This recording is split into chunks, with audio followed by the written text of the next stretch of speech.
안녕하세요. 하성호입니다.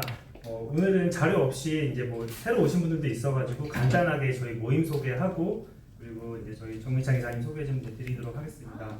일단 저희가 작년 9월달에 모임을 만들어서 신뢰 그리고 느슨한 연대 성장을 핵심 가치로 한 일단 금융권 네트워크 모임입니다. 일단 저도 뭐 기업개발사부터 부동산, IB, PE까지 다양한 일단 경력을 쌓아왔는데요. 그 경력을 쌓으면서 이제 만나왔던 인연들 다 이제 한데 이제 모아놨기 때문에 일단 다양한 경력, 다양한 경험, 그리고 다양한 직관 그런 것들을 좀 경험을 하셨으면 좋겠습니다. 그래서 단순하게 명함 교환하는 것을 넘어서 좀 서로의 약간 스토리와 서사와 좀 이제 경력들을 잘 공유해서 성장하는 모임 만들어갔으면 좋겠습니다. 자, 소개는 여기까지고요. 잠깐 정미창 이사님, 우리 클럽원의 정미창 이사님 소개를 좀 드릴 텐데요. 저희 모임 초반에 저희가 비영리 단체이다 보니까 저희가 다 17반 이렇게 세미나도 하고 뭐 심지어 이 물도 다 돈이잖아요. 이런 것들 전부 다 이제 17반에서 운영을 해왔는데 초기에 정말 도움 많이 주셨어요. 클럽원 장소도 대여해 주시고 네, 술도 사주시고 후배들을 위해서 박수 한번 주세요. 그거에 대한 약간 좀 리스펙 차원과 감사의 차원에서 지금 클럽원 소개를 좀 드리고 싶어요. 우리나라에서 알게 모르게 리테일 쪽에서는 가장 큰 비상장 투자하는 하우스예요. 그래서 클럽원 소개 잠깐 듣고 그리고 김영훈 교수님 오시고 계시거든요. 네, 교수님 오시면은 세미나 이어가도록 하겠습니다. 우리 정미창 이사님 모시겠습니다.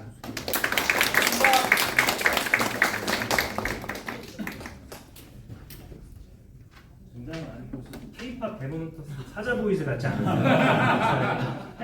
오늘따라 머리도 잘 되셔가지고 오늘 미용실을 한 달 전에 예약했는데 오늘 휴가라서 이렇게 입고 왔습니다. 죄송합니다. 양복으로 입고 다니는데 네.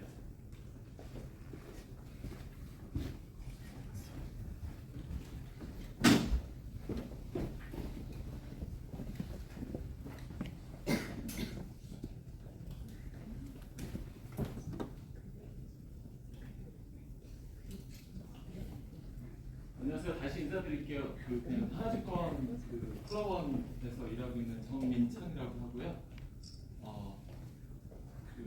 저기 오늘 관상학들을 보셨잖아요. 네. 아직 교수님 조금 차갑히셔서 늦으셔서 땜빵 하실 때가 땜빵 됐습니다. 그래서 한 10분 정도 간단히 소개를 할 건데 실은 저희가 하는 일 간단히 말씀드리고 그리고 이런 거 관심 없으실 거 아니에요. 그래서 시장 관련해서 간단히 말씀드리고 그러도록 하겠습니다. 하나직권 클럽원이라는 것은 저희가 탁고가 자산규모는 5.5조고 누적 투자도 비상장의 3.2조 정도 투자한 리테일 주식 중에서는 단위로는 제일 큽니다. 리테일 쪽은 거의 비상장 투자를 직접 안 해서 저희 같은 경우는 누적 투자 금액이 3.2조의 대부분을 신탁이라는 상품으로 이렇게 그러니까 신탁은 투명 비닐이라고 생각하시면 돼요. 여러 명의 투자자들을 투명 비닐로 싸가지고 요거를 벤처 캐피탈의 벤처 조합 아니면 신기사의 신기사조합 아니면 자산용사의 펀드 자산용사 펀드에 신탁은 들어가진 않아요. 그래서 그런 형태로 투자를 한 10년 가까이 했고요. 그래서 독보적 성과라고 떠났는데 이거 약간 부끄러고요. 네. 작년에는 좀 안 좋았어요. 작년 엑시트를 많이 못했는데 투자는 굉장히 많이 했었어요. 없었죠? 아니 목소리가 뒤에 안 들려. 안 들려요? 네. 더 크게 할까요? 이걸로 할까요? 네. 그래서 뭐 프리미엄 자산 관리 한다고 그러는데 다 하죠. 어느 증권사든. 지금 삼성증권이 패밀리 오피스 굉장히 운영 잘하고 있고 NH 쪽도 뭐 가열차게 진행하고 있고 그렇습니다. 그래서 그렇게 차별점이 있진 않아요. 거의 비슷한데 저희 같은 경우는 비상장 주식에 굉장히 특화되어 있습니다. 그러니까 보통 개인들이 투자를 해서 신주를 투자를 들어갈 거면은 할 수 있는 게 거의 신기사예요. 신기사 조합으로 들어가거든요. 근데 신기사에 아는 분들 있으세요? 많이 없으시죠? 신기사는. 그래서 신기사 쪽에서 개인적으로 출자를 할 수 있는 뭐 조금 고액 자산가가 아니라면은 벤처 쪽에 직접 신주 투자 들어가기 그렇게 쉽지 않은 상황인데 그런 벤처 신주 시장하고 개인 일반 법인을 연결시켜주는 게 저희만의 장점입니다. 그래서 저는 그런 신주 관련된 것도 굉장히 많이 제안을 하고요. 그리고 우리가 투자액이 3.2조고 요거 회수가 또 안 되겠죠? 벤처 투자를 하니까 그래서 회수가 안 되니까 회수가 안 되는 것들은 또 구주 매각을 해야 됩니다. 그래서 저는 구주 매각 담당자입니다. 거기서 구주 매각을 주로 담당하고 그리고 인베스트먼트 뱅킹 그러니까 M&A 뭐 아니면 대주당 구성에서 대출해 주는 거나 뭐 그런 증자나 이런 것들도 같이 좀 일을 봐주고 있습니다. 예? 투자 대상이 달라야 됩니다. 뭐 예전에 크래프톤도 들어가고 APR도 들어가고 몰로코도 있고 뭐 스코바이오도 들어가고 이렇게 많이 투자 잘했다 뭐 이런 얘기고요. 크래프톤 수익률 좋았다. 들었으면 다 좋았겠죠. 하도 이거 넘어갈게요. 엑시트 잘했어요. 타이밍이 중요합니다. 타이밍 엑시트 잘했어요. 일부 엑시트 나중에 한 것도 있는데 엑시트 잘하고 나왔어요. 여기 있지.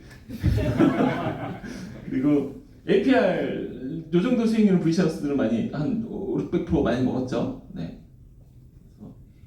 그리고 저희가 같이 일하는 하우스들입니다. 이제 저희는 그 신탁으로 아까 말씀드렸듯이 신탁이라는 그 비닐로 싸가지고 조합원으로 들어가는데 그렇게 되면은 뭐 벤처 캐피탈 신기사 운용사들이랑 일을 많이 하는데 같이 일하는 운용사들이에요. 뭐 보면 아시는 데들이 굉장히 많을 거고 저희 하나증권 기준은 GP가 상품을 가져오면 저희가 검토를 하고 본점 신탁 상품위원회에 올려서 거기서 승인이 나면은 이거를 상품 신탁을 이제 일반 개인들이나 법인들한테 세일즈를 하는데 GP 기준이 좀 엄격하고요. 그다음에 최근에는 뭐 해외 투자건이나 아니면 바이오 건이나 이런 것들에 대해서는 좀 전문 투자자용으로 제한을 하고 있습니다. 전문 투자자 등록 뭔지 아시죠? 전문 투자자. 네, 전문 투자자로 등록되어 있지 않으면 프로젝트 같은 경우는 투자를 못하는 경우가 많고요.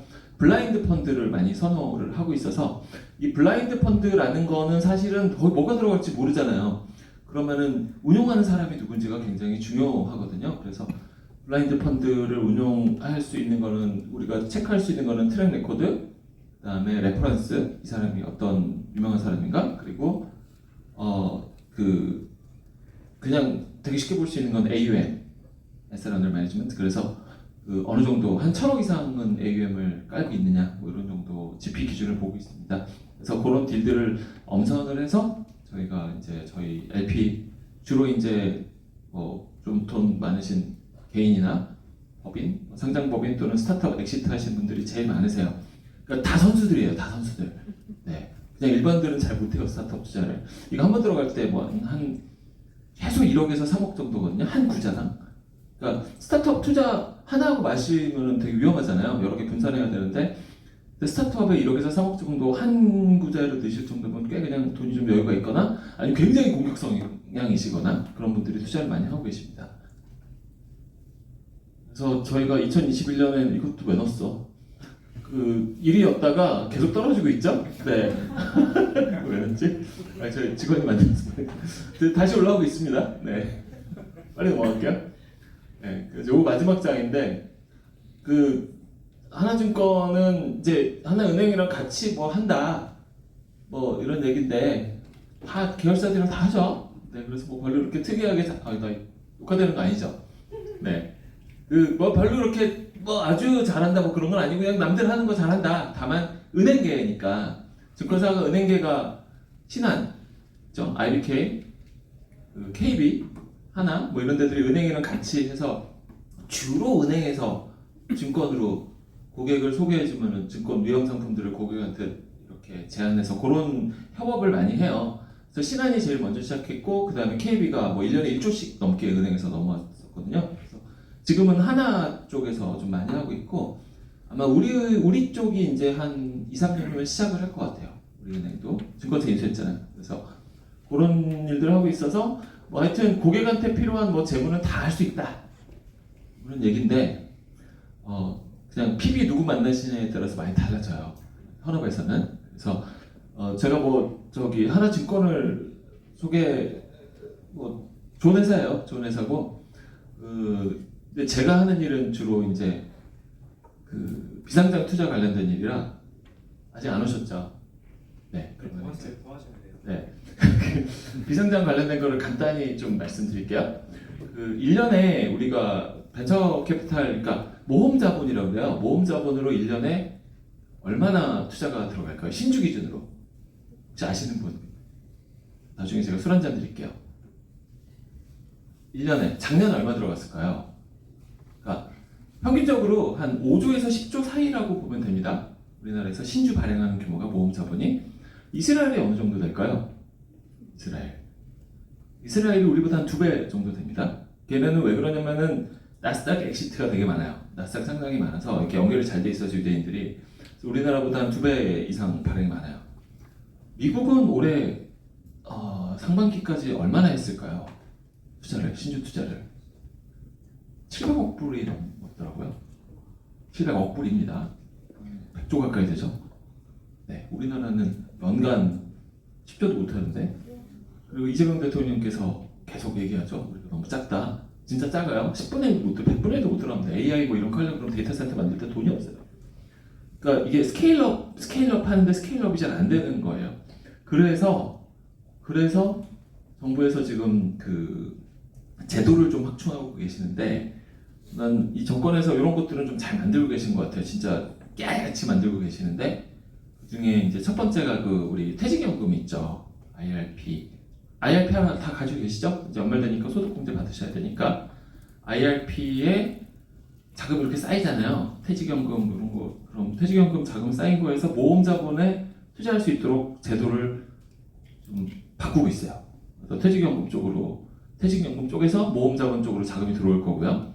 그다음 내년부터 비즈니스 디벨롭먼트 컴퍼니라는 BDC라는 게 아마 자산운용사에서 운영하는 걸 거예요. 그러니까 예를 들면은 두나무 투자하려면 현재 오늘 한 34만 5천 원으로 끝났던데, 장외에서 증권플러스 비상장에서 그 두나무를 사시거나, 근데 장외에서 사려면 좀 힘들잖아요. 그래서 두나무 대신 우리 기술 투자를 사겠다, 이런 분 있으세요? 우리 기술 투자가 두나무를 많이 들고 있어서. 우리 기술 투자도 지금 주가 많이 오르고 있거든요. 그러면은 그런 거와 똑같이 BDC라는 거는 이게 상장시켜 놓으면은 어떤 회사들이 이렇게 얘네가 투자한 거를 보고, 그럼 이 모험자본, 이 벤처가 올라가겠다, 그럼 거기 사고 뭐 이런 형태라서 그쪽으로도 자금이 많이 들어올 거고요. 그 다음에 이제 증권사에서 그 발행엄이라는 걸 찍어요. 발행엄을 찍으면 4조 이상인가? 자기 자본? 그러면 발행엄 찍을 수 있거든요. 근데 스프레드가 한 2-3% 돼요.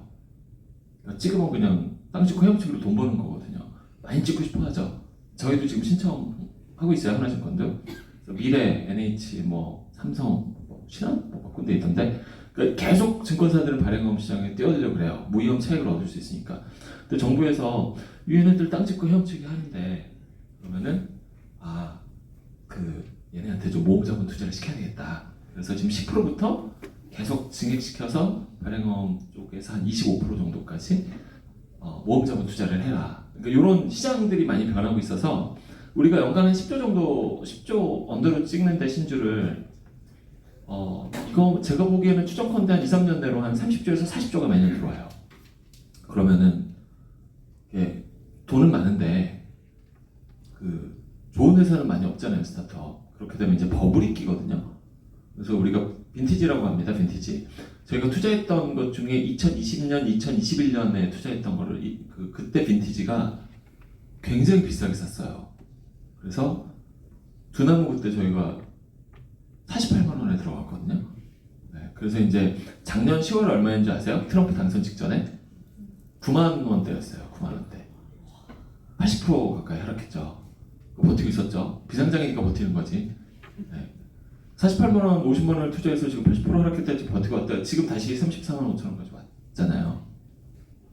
그럼 100만 원 간다고 합니다. 네, 돈도 잘 벌고 배당도 많이 줘요.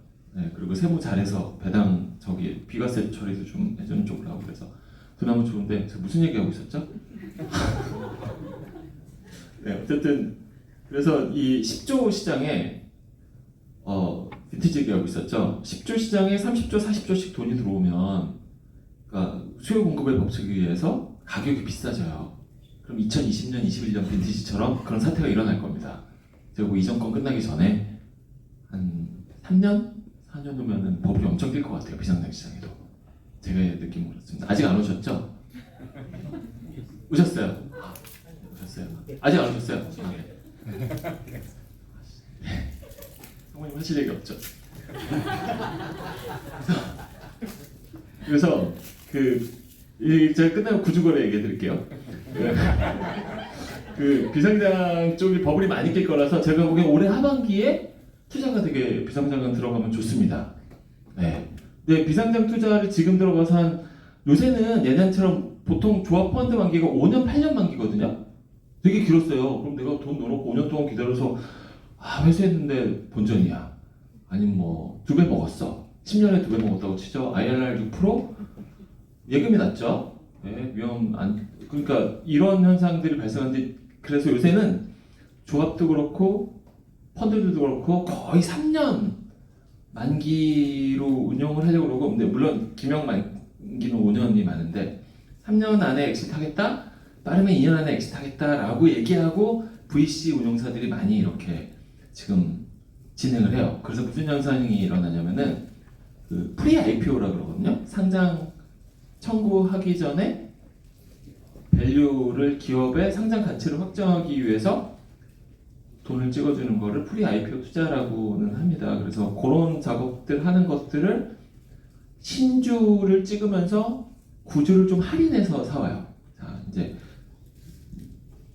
갤럭시 코퍼레이션 얘기를 해볼게요. 최근에 갤럭시 코퍼레이션이라는 회사가 있어요. 그 지드래곤 회사인데 지드래곤 소속사예요. 2023년도에 마약 사건 연루됐을 때 새 대표께서 이렇게 같이 협업을 해서 무혐의 나고 지금은 공연을 지금 거의 앵벌이를 하고 계시고요.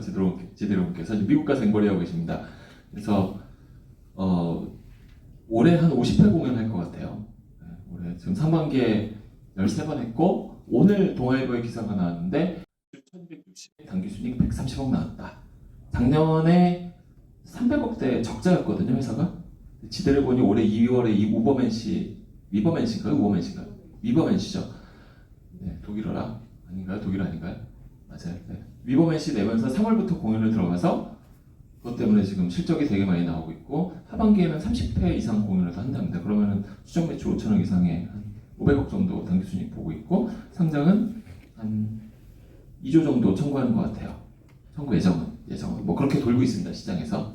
그 말씀을 해드리냐면은 그러면 이제 그 대신증권, 신한증권, 한국투자증권에서 공동 주관을 해서 테슬라 요건으로 상장을 진행을 하는데 지금 이제 조금 그 상장하면 보호예수 걸리는 것들이 있거든요.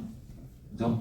요새 거래소에서 한국 거래소에서 상장 심사를 할 때 유통 주식 수를 줄이려고 노력을 되게 많이 해요. 왜 유통 주식 수를 줄일까요? 유통 주식 수를 줄이면 주가가 올라갈 확률이 더 높아요. 자, 이거 다른 얘기인데 혹시 지나가다가 증권사 객장 들어가 보면은 공모주 아줌마들 이렇게 앉아서 증권카드 이만큼 들고 도장 이만큼 들고 다른 거 막 거래해달라고 옥신각신 싸우고 팔아달라고 그러고 공모 상장하는 날 그런 거 아니면 공모 청약하는 날 그런 모습 흔히 보았거든요. 그 아줌마들 진짜 인사이트 있는 투자자들이세요. 공모주 수익률 우리나라가 역대급입니다 지금까지. 근데 그거를 갖다가 거래소에서 그 보호예수 규제를 점점 하기 시작하면서 그 공모주 수익률은 점점 떨어져서 지금은 공모주 펀드를 거의 안 하세요. 안 하고 그 투자자 보호가 많이 이루어지기 때문에 그러면 이제 다시 보호예수 얘기로 들어가서요. 기관들 입장에서는 내가 상장하고 난 다음에 당일날 주가가 올해는 평균 한 70% 오르는 것 같아요. 당일날. 장중 고가는 더 가고 종가 기준으로 한 70% 정도 오르는 것 같아요. 좋은 종목들은. 그러면 그때 팔면 돈 되잖아요. 근데 누구든지 팔고 싶잖아요. 그럼 기관들도 팔고 싶거든요. LP들한테 시달리니까. 그래서 그 공모주 락업이라 그래요. 보호예수를 많이 걸고요. 그러니까 이 얘기를 왜 드리냐면 보호예수를 피하기 위해서 VC나 신기사 운용사들이 비상장 때부터 들고 있던 주식이 상장을 하면은 팔려고 합니다. 고생 많이 했거든요. 마음고생 많이 했어요. LP들한테 시달리고 보통 일이 아닙니다.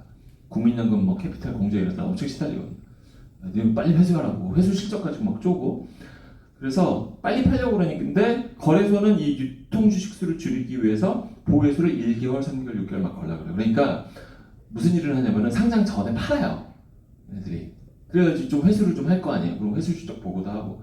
그래서 청구 직전에 이런 딜들이 많이 나와요. 이게 유행이에요. 그래서 프리-IPO 투자가. 프리-IPO 투자 유행이고 지금 8월달에 금감원 안으로 나온 거 보면 뭐 여러 가지가 있는데 최근 3개월 이내에 구주를 매입한 벤처 캐피탈이나 신기사 펀드일까요? 신기사는 보호예수를 6개월 걸어라. 이게 안이 나와 있어요. 벤처 캐피탈 대표 펀드 매니저들이 심사위원들이 그럼 3개월 이내 구주 못하겠네. 그래서 이제 좀 뒤로 가요. 6개월 이후에 청구할 거. 네. 6개월 이내도 3개월 보호예수를 걸래요. 그럼 또 뒤로 가요. 그럼 1년 이후에 청구할 거. 그래서 벤처 캐피탈은 신기사는 이쪽으로 움직이고 있고 자산운용사는 그 보호예수 걸라 그러면은 쌩까스 돼요. 네, 물론 나중에 좀 그렇겠지만 보호예수는 걸라고는 보통 주관사에서 많이 요청을 하는데 자산운용사들은 이제 좀 지금 요 제도 안에서는 좀 자유로우니까 그래서 요새 프리-IPO 시장에는 자산운용사들이 많이 뛰어들고 있고 그래서 자산운용사 펀드들이 저 이런 거 하는 사람이니까 자산운용사 펀드를 통해서 지금 하시는 게 조금 더 수익률이 좋으실 거예요. 왜냐하면 보호예수가 첫날 확 떴다가 이제 3개월부터 이렇게 가라앉기 시작하거든요. 수익률이 공모주들이 신규 상장주들이 그래서 자산운용사 펀드로 지금 가입하시는 게 가장 좋고요. 개인적으로 이 공모주는 100대 1, 1000대 1이라고 하잖아요. 그럼 내가 받기가 많이 1억 투자하면 100만 원 받잖아요. 아니면 10만 원 받든지. 근데 그거를 프리-IPO들에 좀 참여를 해서 살짝 빼올 수 있어요.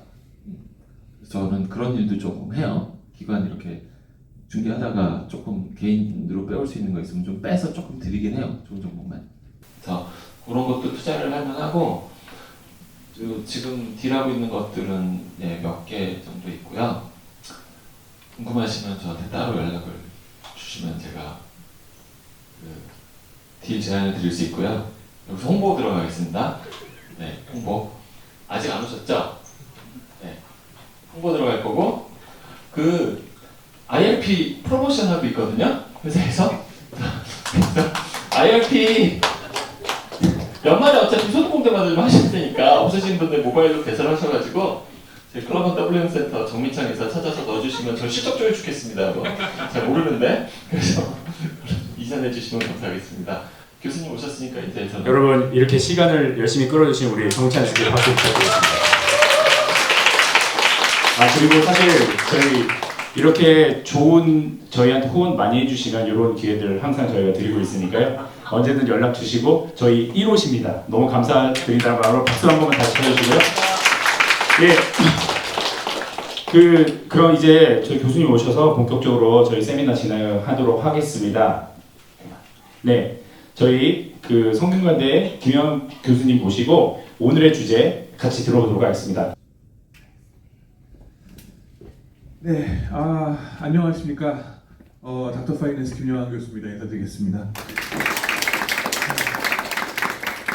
정말 죄송합니다. 너무 많이 늦었습니다. 제가 평생에 강의장에 나타나면서 지각한 것도 처음이고 이렇게까지 실례를 하게 될 줄 몰랐습니다. 보통 이제 거리 생각해가지고 이제 대충 이쯤 나오면 되겠거니라고 생각도 한 것도 있었고 그 다음에 학장님하고 이제 회의를 하는 게 좀 길어져가지고 저희 좀 중요한 사안이 있어가지고 IMB 학과장인데 지금 좀 학생들 얘기 좀 여러 가지가 있어가지고 좀 늦었습니다. 그렇고 비도 오고 여러 가지가 정말 죄송합니다.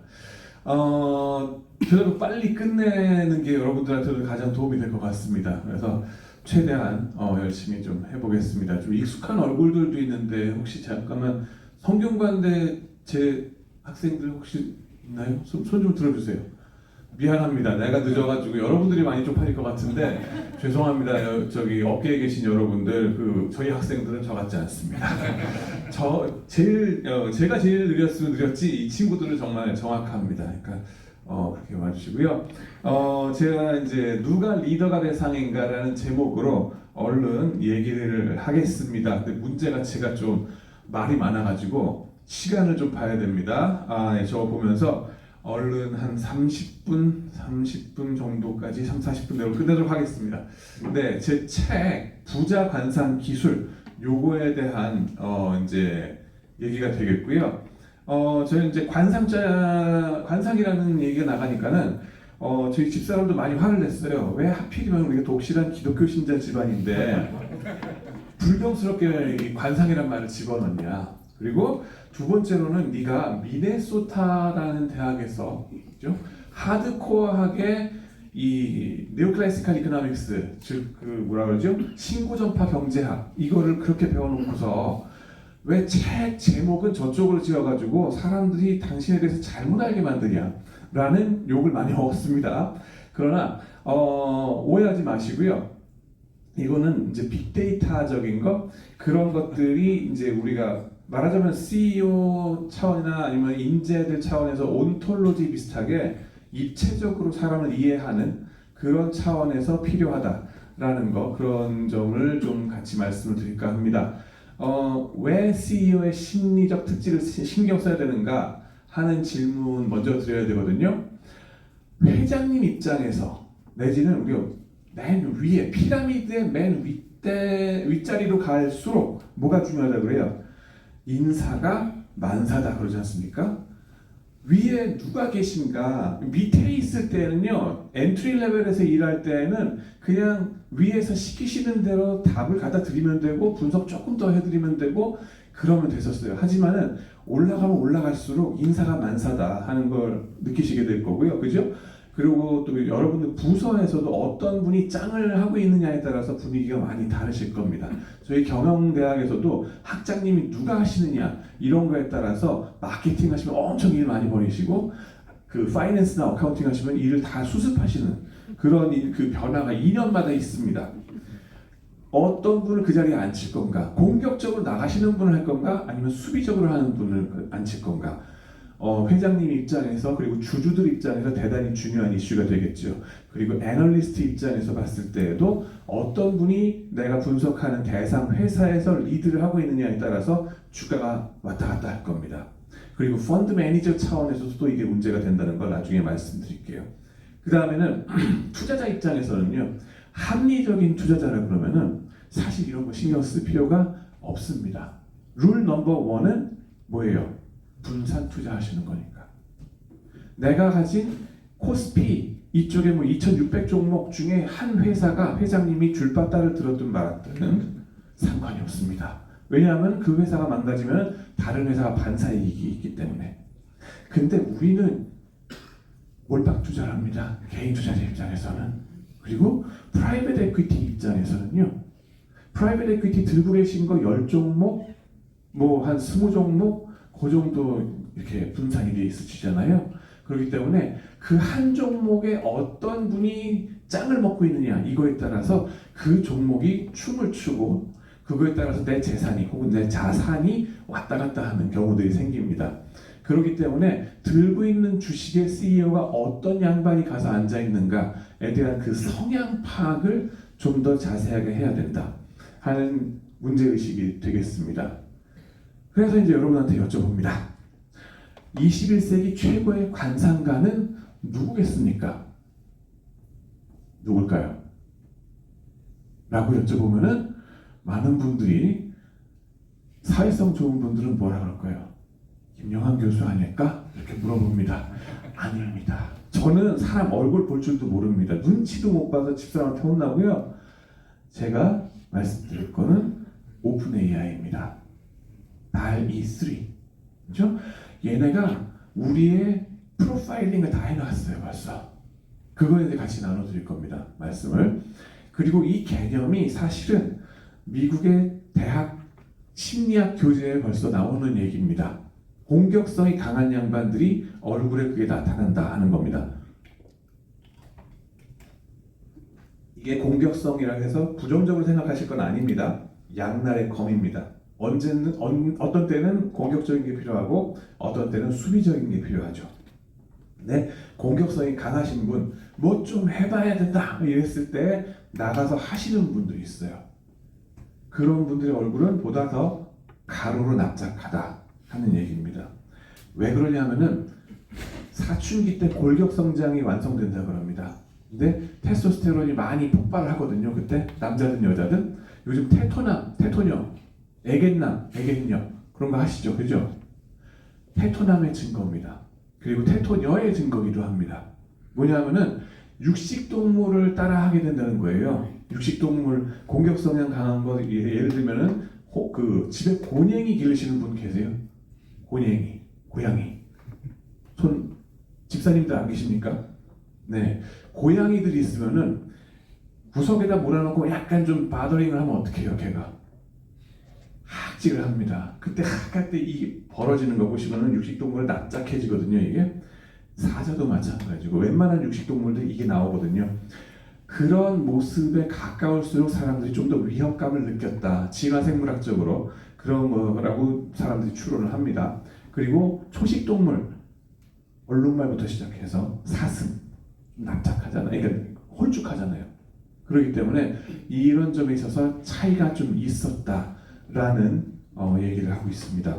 그리고 테스토스테론의 레벨에 따라서 사춘기 때 그게 많이 영향을 준다 하는 겁니다.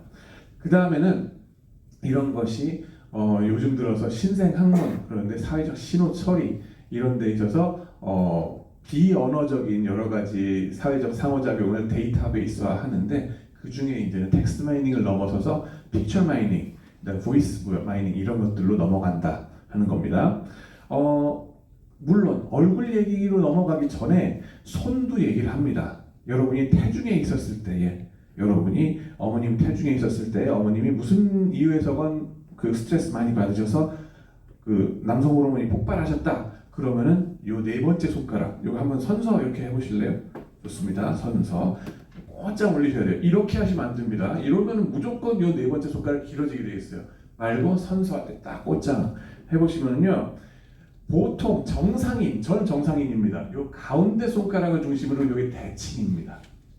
예, 이러지 마시고 이렇게 딱 좋습니다. 근데 그 정상이라고 해서 좋아하실 거 없습니다. 이거는 전 애견남입니다. 그리고 테토남은 어떠냐면요, 이 네 번째 손가락이 훨씬 깁니다. 이 반지 끼는 손가락이 훨씬 깁니다. 두 번째 손가락보다. 이런 분들이 남성 호르몬이 태중에 있을 때부터 높았던 거다. 그리고 이런 분들이 그 주식 투자도 많이 자주 하시고요. 그 다음에는 그 케임브리지 교수님의 연구에 의하면은 이 런던에서 트레이더들 손가락 길이 연구를 해보니까는 트레이더들의 성과도 훨씬 더 좋더라 그럽니다. 혹시 펀드 매니저 분들 계십니까, 여기에? 펀드 매니저 분. 네.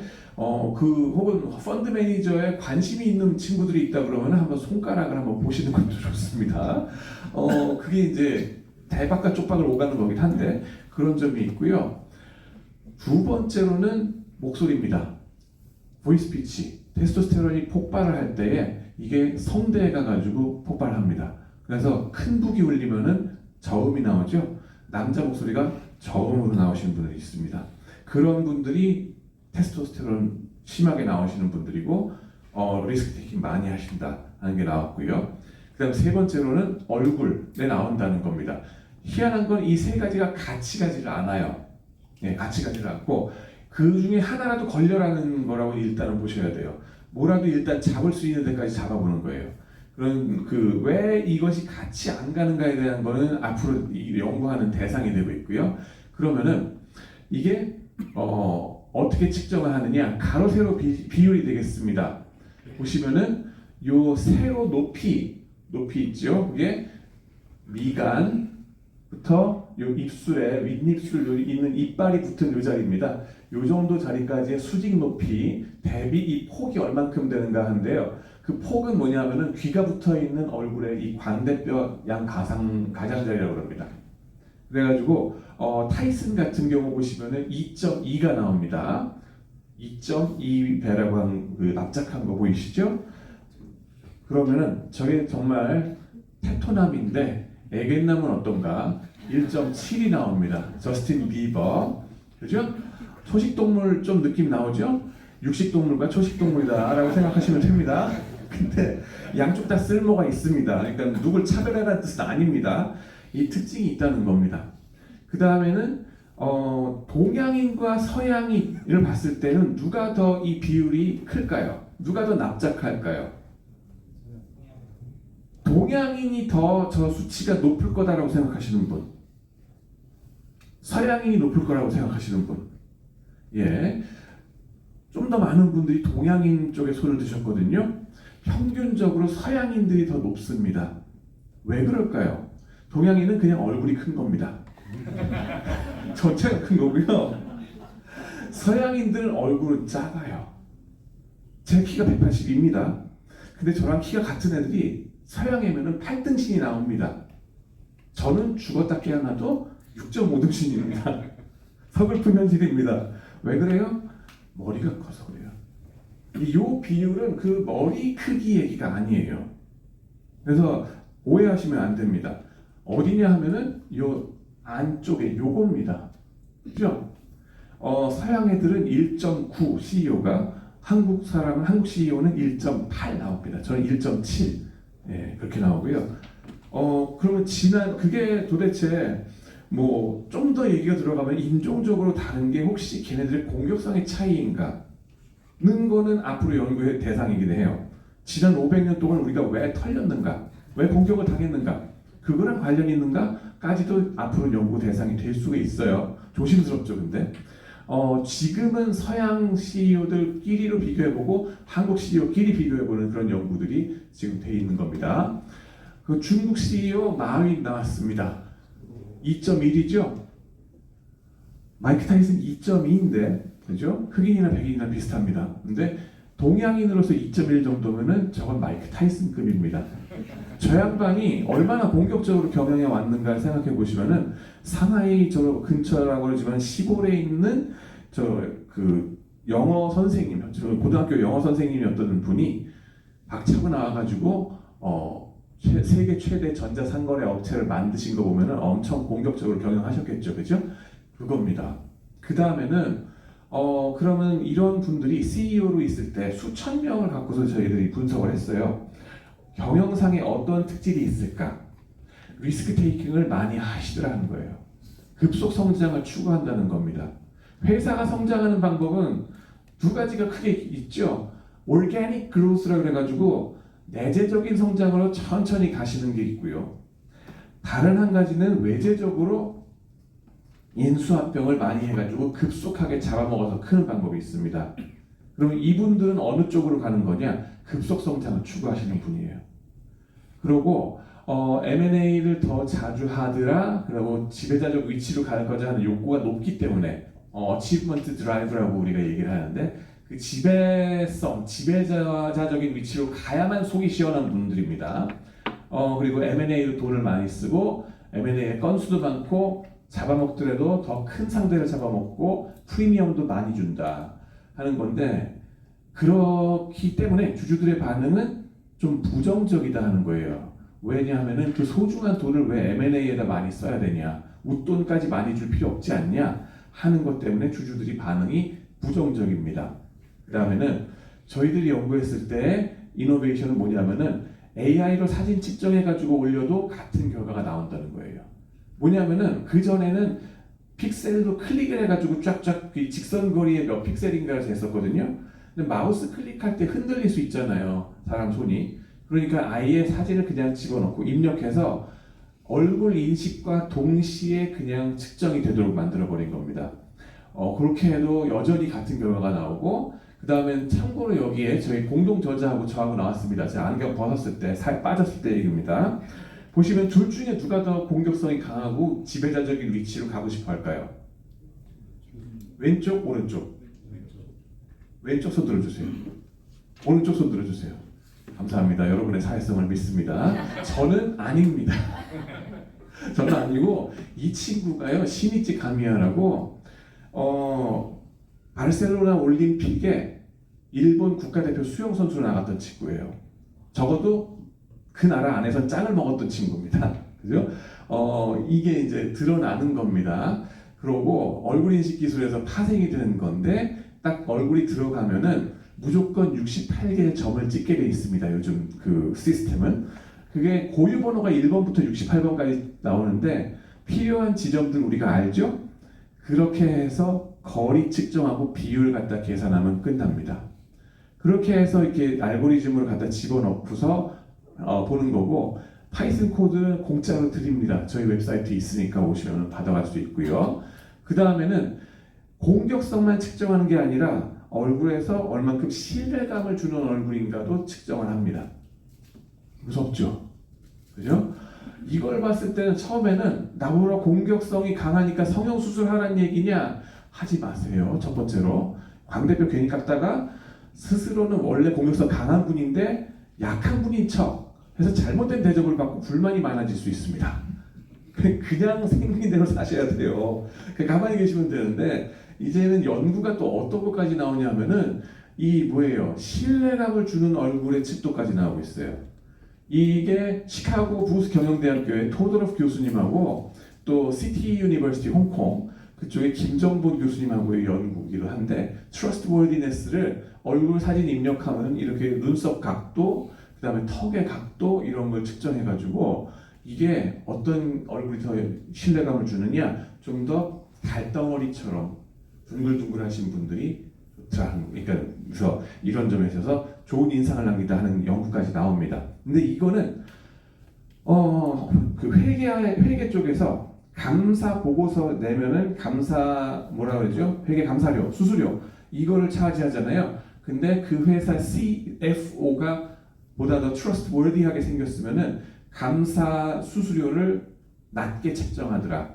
첫 해, 특히 그 사람이 처음 들어왔을 때 첫인상 효과가 강하고 둘째, 셋째에 가면서는 없어지더라 하는 게 트러스트워디네스 스코어입니다. 첫 번째로 여러분들 혹시 내가 턱이 너무 두툼할까봐 얄쌍하게 뭐 깎아야 돼? 깎지 마세요. 이거 좋은 겁니다. 그다음 두 번째로는 그걸로 평생 가느냐? 그것도 아니긴 합니다. 첫인상이 있기 때문에 금방 또 1년, 2년 지나가면 없어진다 하는 거 있어요. 근데 이 공격성 수치 나오는 거는 어디 안 갑니다. 첫인상이 게 아니에요. 계속적으로 나옵니다. 그렇게 되고 이 공격성이 강하신 분과 약하신 분 얼굴 그 수치 가로 세로 수치 갖고서 1, 2, 3, 4로 쭉 나눴을 때 보면은 트렌드가 단기적인 그 ROA 이런 데 있어서 성과가 좋더라라고 나왔습니다. 애견남부터 테토남까지 ROA가 쭈쭈쭈 올라가는 거 보이시죠? 맨 끝에 조금 떨어졌지만 그래도 그 트렌드는 유지가 되고 있고요. 하지만은 단기적인 그 회계적 실적을 너무 추구를 하니까는 부작용도 있다는 게 밝혀졌습니다. 이게 10년 전에 벌써 어카운팅 탑저널에 나간 건데 뭐냐면은 무리수를 두는 바람에 이 양반들이 회계적인 뭐라 그러죠? 분식 회계로 걸릴 확률도 높더라는 거예요. 패턴함으로 갈수록 분실 회계 걸릴 확률이 쭈르륵 높아지는 거 보이시죠? 무리수를 줄 수 있다. 이 양날의 검이다라고 하는 거 말씀드리고 그럼 사례는 어떤 사례가 있는데요. 딱 보시면 네이버와 카카오 우리나라의 대표적인 ICT 기업 있죠? 그 창업하신 분입니다. 이혜진 의장님하고 김범수 의장님하고 누가 더 테토남일까요? 김범수라고 여러분들이 이제 결론 나오시죠? 이제 여러분들이 사람 보는 눈이 달라졌다라고 생각하면 제가 성공한 겁니다. 딱 사각형만 그려보시면은 일단 공격 성향이 좀 웬만큼 비교가 된다라는 걸 알 수 있고요. 그 다음에는 한 가지 주의해야 될 거는 이겁니다. 항상 물어보시는 게 이게 운명론이냐, 내가 어느 회장 자리에 간다는 얘기냐, 아니란 얘기냐, 그건 아니에요. 보시면은 양쪽 다 갔어요. 애견남의 극단도 가셨고 테토남의 극단도 가셨어요. 단지 우리가 알 수 있는 거는 같은 곳에 가더라도 어떤 식으로 갈 거냐, 급속 성장을 추구해서 갈 거냐, 천천히 해서 갈 거냐 하는 차이만 알 수 있다. 리스크 테이킹의 성향만 알 수 있다 하는 점 말씀드리겠습니다. 그 다음에 테토남들의 경우는 똘마기를 많이 거들어야 돼요. 왜냐하면 자기 밑에 계열사도 많이 있어야 돼요. 그리고 종업원 수도 많아야 됩니다. 일단 계열사 수로 보면 카카오 엄청나게 많이 넣죠. 네이버보다. 그 다음에는 R&D 하는 거에 있어서 R&D에는 좀 진심이지가 않습니다. 보다 마케팅 오리엔티드 돼요. 왜냐하면 빨리 급속 성장시켜야 되거든요. 그러면 광고를 많이 해야 되겠죠. 카카오도 성장하는 거 보면은 이 뭐라 그러죠? 이모티콘 뭐 이런 거 발전시켜가지고 하는데 많은 돈이 필요하지는 않잖아요. 그죠? 네이버는 많이 투자를 합니다. 세일즈 대비 50% 정도까지도 R&D에 투자를 한 적이 있어요. 왜냐하면은 NLP를 해야 되기 때문에 정말 세워라 내워라 방망이 깎는 노인처럼 이러면서 막 계속 해왔던 게 있습니다. 그래서 이 R&D 마진에서 확 차이가 나고요. 그 다음에는 카카오가 인수합병도 자주 하는데 그러다가 무리수를 두신 적이 있죠. 하이브, 그 다음에 SM 엔터테인먼트 이런 일에 있어서 잘못 연루돼가지고 뭐예요? 주가 조작한 거 아니냐 이런 것 때문에 결심 공판이 났는데 그죠? 15년형 그거 구형이 됐죠. 근데 그것 때문에 지금 어떻게 판결이 끝까지 날지 판사님이 어떻게 할지 봐야 되는데 이걸로 인해서 카카오뱅크까지 그 지분율에 있어서 영향을 받게 된다는 거 아시고 계실 겁니다. 반면에 이제 네이버 같은 경우는 대단히 수비적인 경영 스타일이라는 걸 좀 알 수 있고요. 공격을 일본 정부한테 당하더라도 침묵으로 일관해가지고 여론이 잦아들기만 기다렸던 거 기억하실 겁니다. 두 번째 사례는 뭐가 있냐면은 마이크로소프트와 블리자드입니다. 마이크로소프트와 블리자드인데 블리자드 게임 안 해보신 분 거의 없으실걸요? 그죠? 적어도 캔디 크러쉬 사가는 한 번씩 다 해보셨을 것 같고 그죠? 그 다음에는 이 게임 회사를 마이크로소프트가 왜 잡아먹느냐 이제 메타버스 확장하기 위해서 간다 그랬고 그 다음에는 Azure 여기서 사실은 사람 얼굴 인식, 표정 인식 이런 거 기똥차게 많이 했었거든요. 지금 안 하는 척 다 이제 안 하는 척하고서 딱 셧다운 됐지만은 그거하고 연관돼서 얘네가 뭔가 나간 거 아닌가 저는 의심됩니다. 그 다음에는 제가 더 관심 가진 거는 이 CEO들 해당 당사자들의 얼굴을 봤을 때 누가 더 공격적일까요? 하는 겁니다. 차표 맥힌 회사입니다. 바비 콜틱 얼굴 한번 보시고요. 두 번째로 사티아 나델라입니다. 그죠? 자 그러면 질문입니다. 잡혀 먹힌 회사와 잡아먹은 회사하고 누가 더 CEO가 공격형 얼굴일까요? 누가 더 납작한 것 같아요? 블리자드 손 들어주세요. 마이크로소프트 손 들어주세요. 마이크로소프트 딱 두 분, 세 분 손 들었습니다. 보시면은 수치로 AI로 측정한 겁니다. 사진 집어넣어서 2.0 나옵니다. 그죠? 상당히 공격적이긴 해요. 미국 CEO가 1.9인데 쟤는 2.0이거든요. 근데 사티아 나델라가 2.1입니다. 우리 눈에는 잘 안 보여요. 사람 눈으로는 잘 안 보이는데 저 AI로 측정해가지고 점 따다다다 찍어가지고 하면은 저 숫자가 나옵니다. 그리고 한 가지 재밌는 거는 이 뚱뚱하면 이게 벌어지는 거 아니냐? 별로 안 벌어집니다. 뚱뚱하면 제가 뚱뚱해져 봐서 아는데 턱살이 2개, 3개 그러지 여기 광대뼈는 그렇게 많이 안 붙어요. 네. 그 두 번째로는 잉글리시 프리미어 리그 축구 선수들 있죠. 걔네들 갖고 연구한 것도 있어요. 기가 막힙니다. 걔네들은 이 비만 지수가 나오잖아요. 키와 몸무게가 있으니까 그걸로 통제해 주고서도 이 비율, 얼굴 비율이 높은 사람, 공격성 강한 사람 그 사람들이 레드 카드를 더 많이 받고 퇴장 많이 당하십니다. 나왔어요 벌써. 몸무게가 늘어날수록 이게 조금 늘어나는 것 같은 이런 수치상 그럴 수는 있다는 게 거기서 밝혀집니다. 하지만은 그걸 통제하고서도 몸무게 통제하고서도 요게 가는 게 따로 있다. 얼굴 그 임팩트가. 세 번째로는 뭐냐면은 외유내강이랄까요? 인도 공대 출신 뭐 이래가지고 되게 그 공부만 해서 같이 생겼잖아요. 솔직히 얘네 둘이 주먹 싸움 하려면 누가 이길 건지 뻔히 보이잖아요. 그런데도 거기에 승부근성 내지는 끝까지 물고 늘어지는 공격성 이런 건 따로 있다는 얘기예요. 네, 그런 점들이 되게 재밌고 최근에 이제 작년에 그 저희들이 낸 논문은 또 뭐냐면은 전략적 제휴하고 이 공격성입니다. 이 양반들이 좋은 점이 뭐냐면은 적극적으로 나가서 네트워킹을 많이 하세요. 그러다 보니까 회사에 보탬이 되는 게 많아요. 뭐냐면은 사티아 나델라 전략적 제휴를 오픈 AI 무슨 시스코 한다 하는 회사들이랑 막 하는 거예요. 이걸 뭐 한두 회사의 케이스 스터디한 게 아니라 수천 개 회사를 갖고서 빅데이터를 분석한 겁니다. 미국의 회사들 갖고 보면은 소셜 네트워크 딱 보시면은 내 회사가 여기 있고 내 바로 친구 한 단계 회사 친구의 친구의 친구의 친구가 있죠. 그러면은 이 멀리 떨어져 있는 회사까지 가서 악수하고 손잡으실래요? 했을 때 많은 분들이 어떻게 해요? 주저합니다. 뻘쭘하고 가서 좀 어색하지 않을까? 그러면서 주저주저 한단 말이에요. 근데 과감하게 뚫고 가는 분들이 있다는 거예요.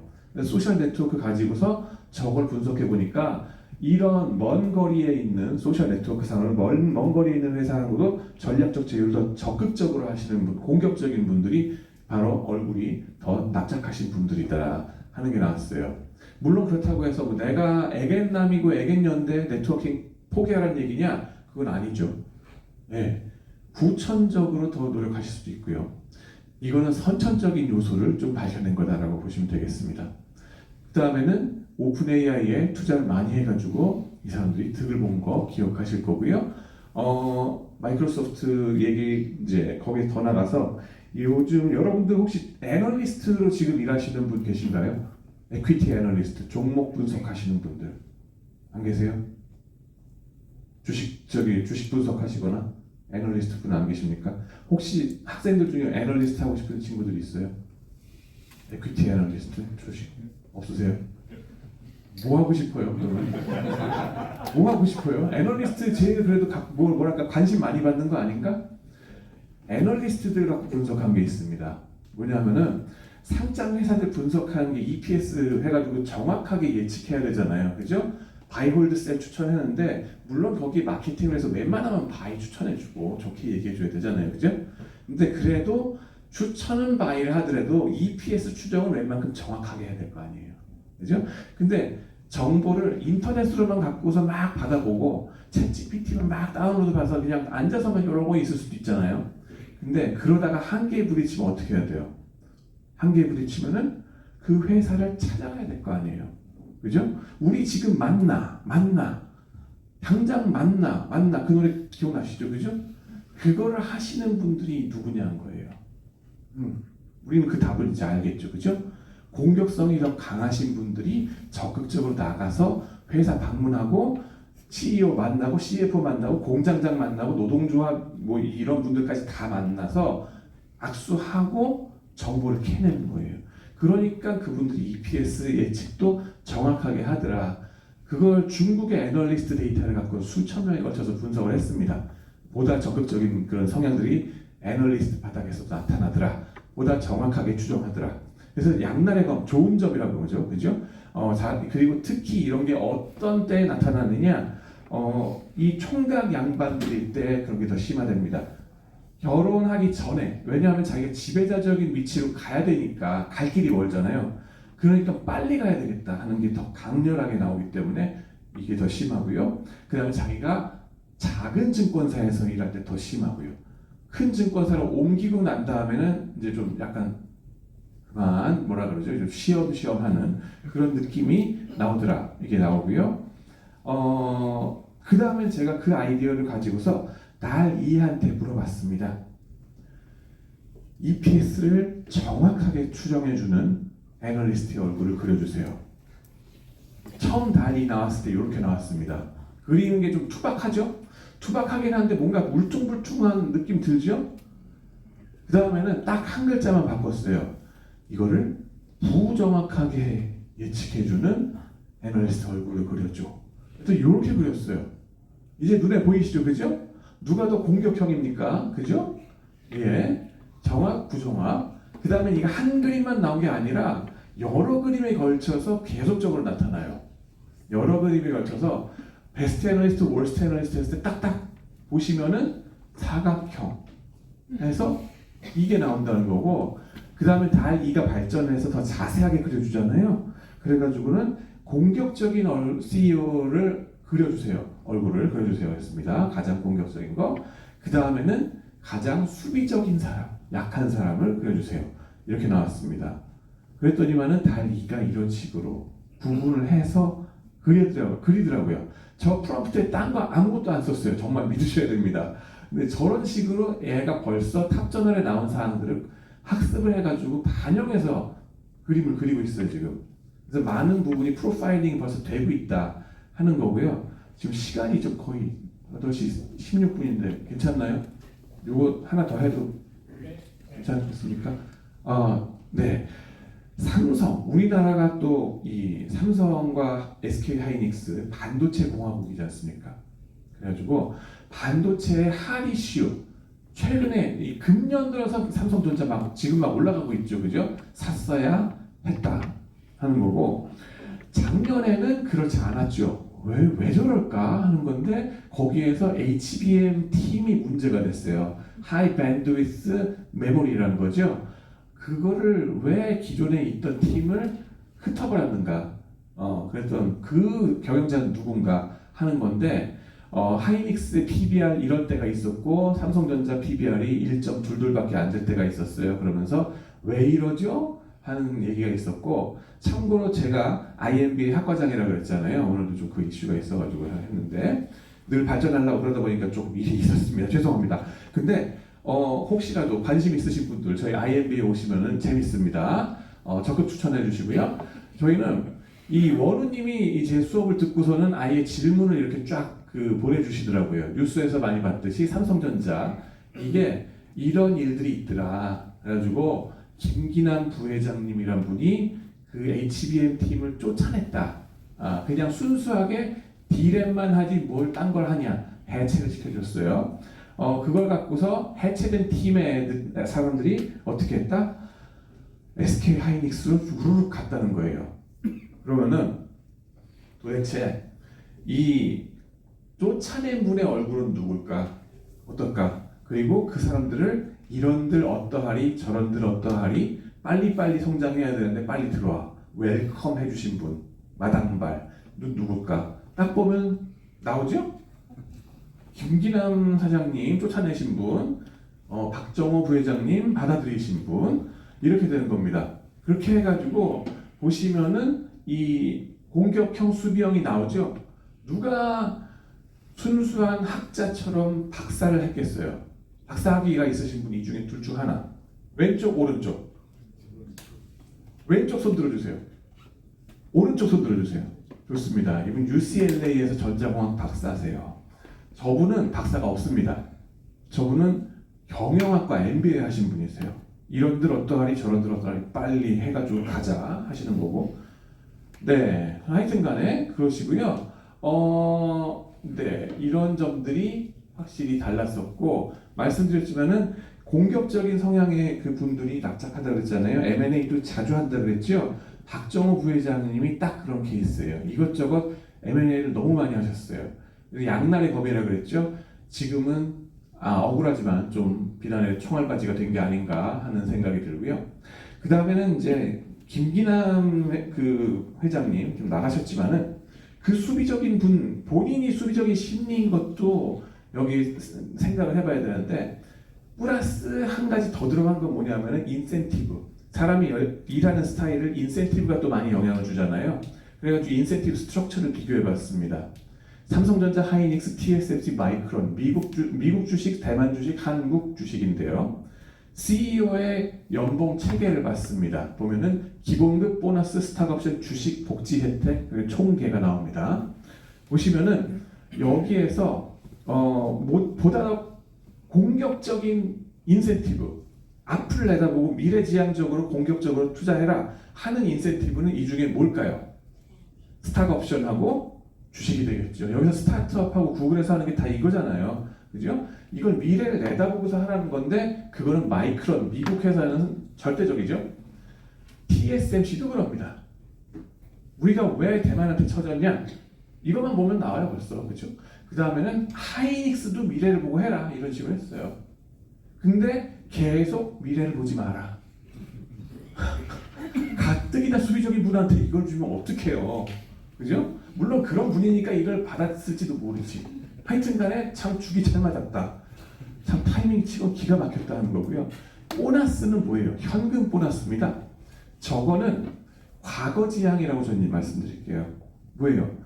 트레일링 3 years ROE 같은 거 있잖아요. 그러니까 지난 3년 동안 ROE가 높으면 줄게 하는 거예요. 그러면은 R&D, 연구개발 많이 투자하면 비용 처리가 되지 않습니까? 비용 처리를 하기 때문에 ROE가 내려가요. 그러면 좋겠어요? 나쁘겠어요? 이 사람 입장에서는. 내 소중한 ROE를, 여러분들 그 영화에 My Precious 기억나시죠? 그죠? My Precious ROE를 찍어내리는 그런 용서할 수가 없죠? 그러니까 이 양반 입장에서는 HBM 그 메모리 칩 한 겹으로 하는 게 그냥 기존의 D램인데 HBM은 12단 쌓고 8단 쌓고 막 이런 거 아니에요. 발열 때문에 큰일 날 수 있고 그것 때문에 망가지면 어떡하냐. 나의 소중한 그거를 건드리지 마라. 이랬을 수 있겠죠. 과거지향적으로 못하게 할 수밖에 없었어요. 인셉티브 스트럭처가 하이닉스는 좀 덜하다는 걸 알 수 있고요. 그런 거에 있어서 양쪽으로 털린 거 아닌가 그런 점에서 그 후에는 뭐예요? 이런 식으로 수령에 가셨습니다. 130억 원 기록적이죠. 인사가 만사다 하는 건데 경제적 인센티브도 생각하셔야 되고 심리적 성향도 파악을 하셔야 된다 하는 거고요. 그나마 다행인 거는 제가 존경하는 분인데 이건희 회장님 그죠?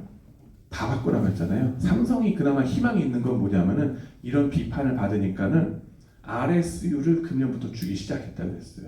그래서 이제 거기에 좀 더 희망이 있길 바라고요. 멀티모달 AI 이런 것들 사실 적극적으로 많이 쓰이고 있고 군수 이런 데에서 벌써 많이 쓰이고 있고요.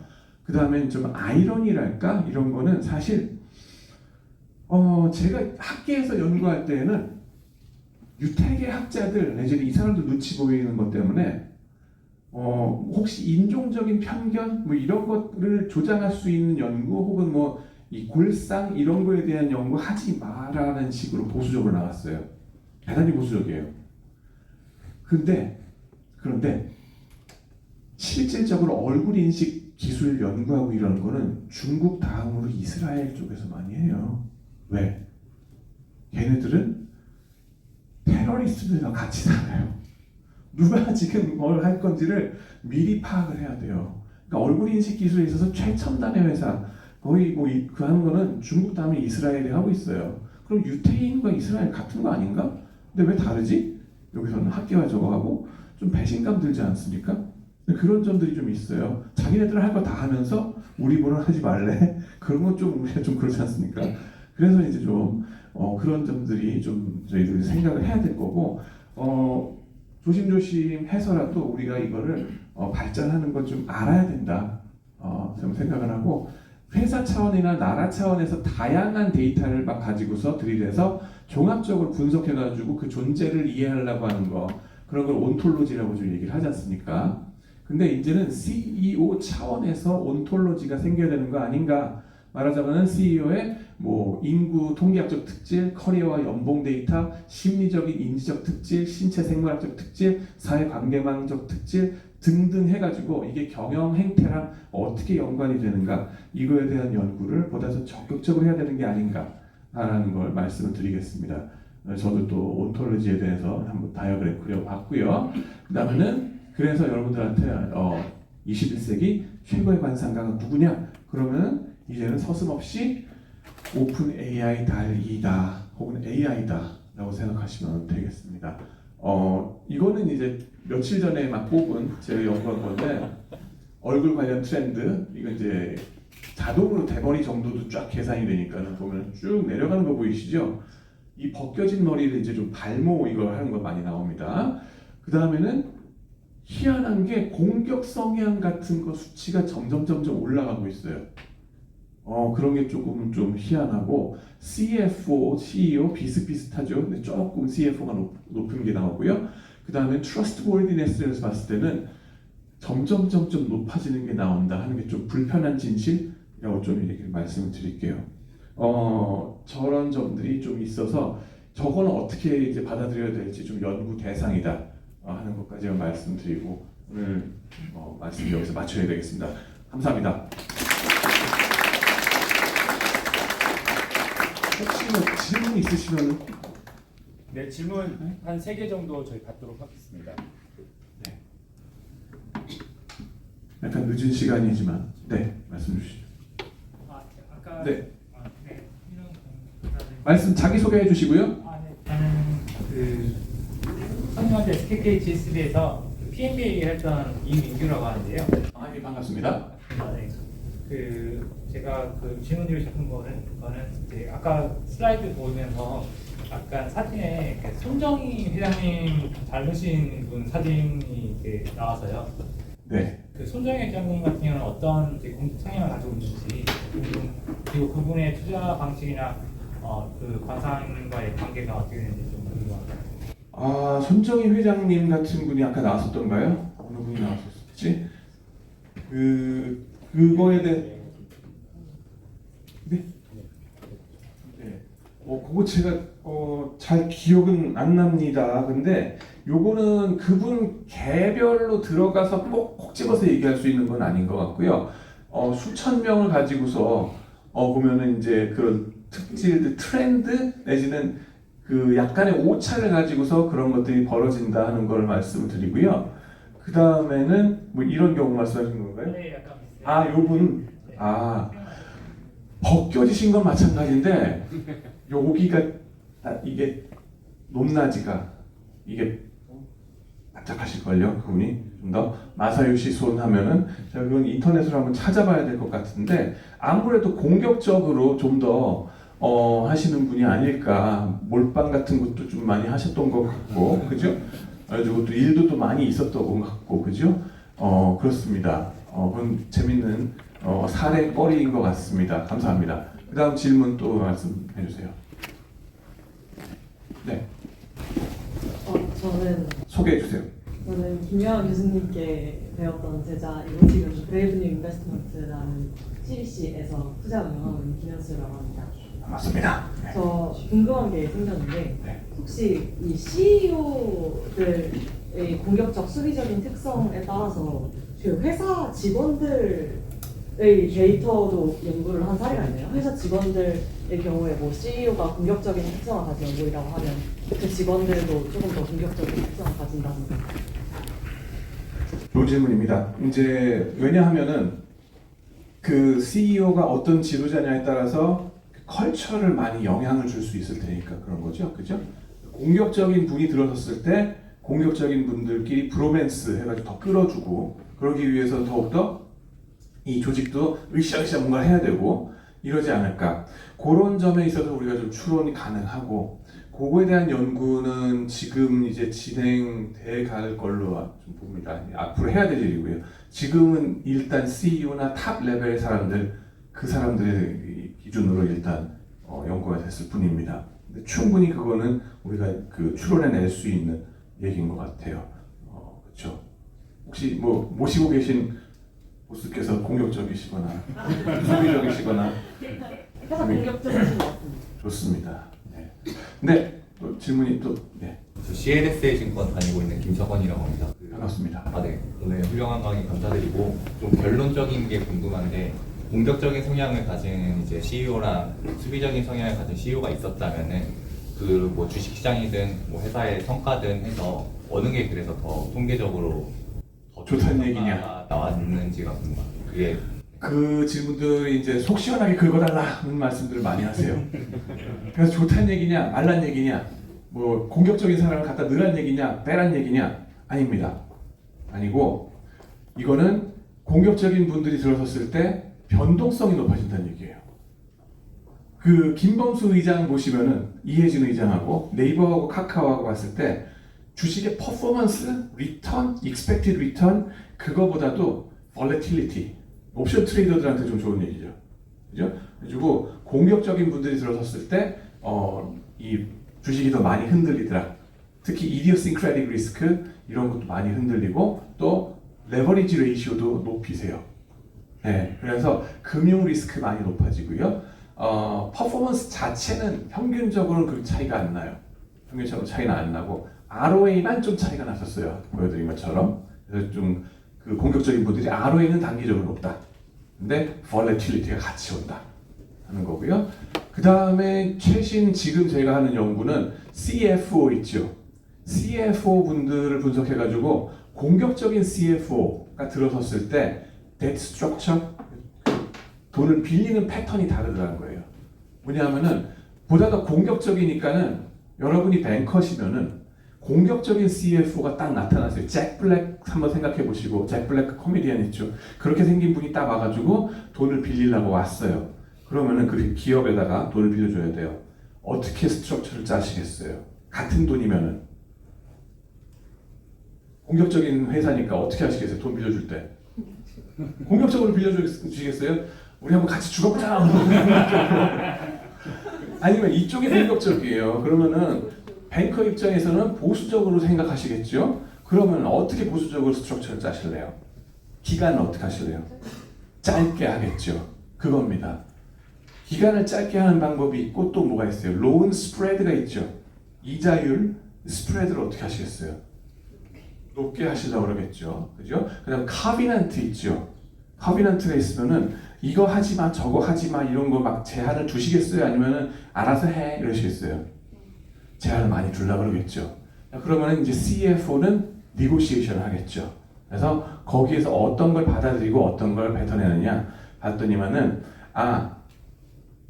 그 maturity 단기로 하는 거 오케이 해드릴게. 그리고 단기로 빌립니다. 성향이 단기로 빌리고요. 그리고 특히 처음 만났을 때 이게 더 심하고 첫인상 효과가 거기서 좀 나온다는 거예요. 그렇게 되고 커비넌트는 안 하더라는 거예요. 왜냐하면 M&A를 많이 해야 되거든요. 얘네가 자유로워야 되거든요. 그 다음에 두 번째로는 이 론 스프레드도 안 높이더라는 거예요. 왜냐하면은 얘네 입장에서는 비용 지출이 심해지니까 ROA를 잡아먹잖아요. 그러니까는 그걸 안 해요. 대신에 maturity 짧게 가져간다. 왜냐? 리파이낸싱에 자신이 있는 거 아닌가 하는 거예요. 왜냐하면 CFO는 공격적이니까 마당발이겠잖아요. 이 공격적인 CFO는 마당발일 거 아니에요. 아까 네트워크도 강하다 그러니까는 뱅커들도 많이 알아요. 그 신디케이션 론을 할 때에 빌려주겠다는 채권단 은행수가 더 많아요. 보면은. 그래서 그런 점들이 그게 뭐 경제적인 실체 이런저런 것들 다 그 통제해 주고서도 이 효과가 나옵니다. 그래서 지금 그런 것들 실제 금융 상황에 있어서 그런 스트럭처, 데트 스트럭처 이런 데에서 차이가 나고요. 주식 퍼포먼스는 아닙니다. 네. 감사합니다. 다른 질문 없으시면 네. 그럼 혹시 관상어상 공격성이 네. 거짓말이라든가 사기라든가 어떤 불신이나 이런 거하고도 연관성이 있는지에 대한 사실 거기서 나왔어요 이게.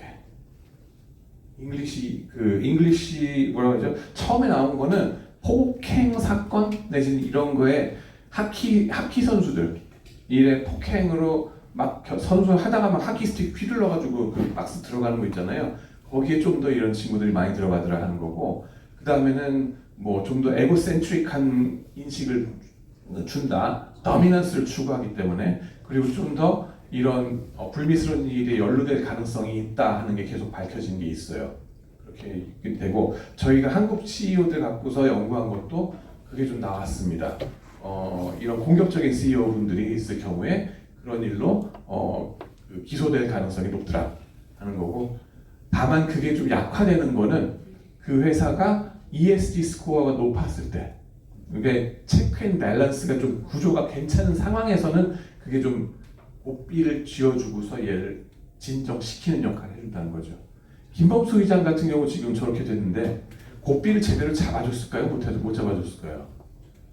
좀 아마도 막 이게 잡아주지 못한 그런 케이스가 아닐까. 카카오의 그런 가버넌스 스트럭처 이런 거랑도 좀 우리가 알 수 있다는 걸 말씀드릴게요. 네. 네. 또 혹시 마지막 질문. 네. 마지막 질문 말씀드렸죠. 한미일 보이는 나왔고요. 네, 강연 감사히 들었습니다.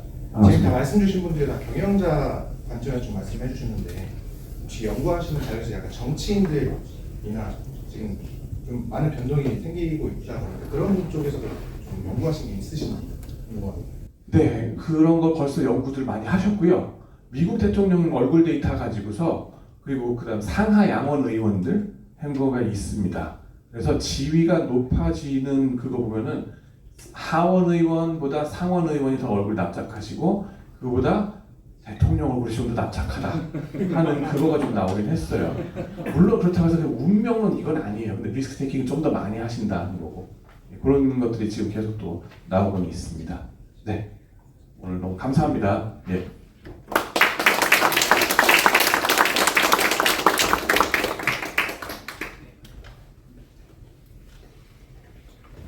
네, 여러분 재밌게 들으셨나요? 네. 예, 저희 오늘 너무 좋은 강의해 주신 우리 김 교수님께 한 번 더 박수 크게 부탁드리겠습니다.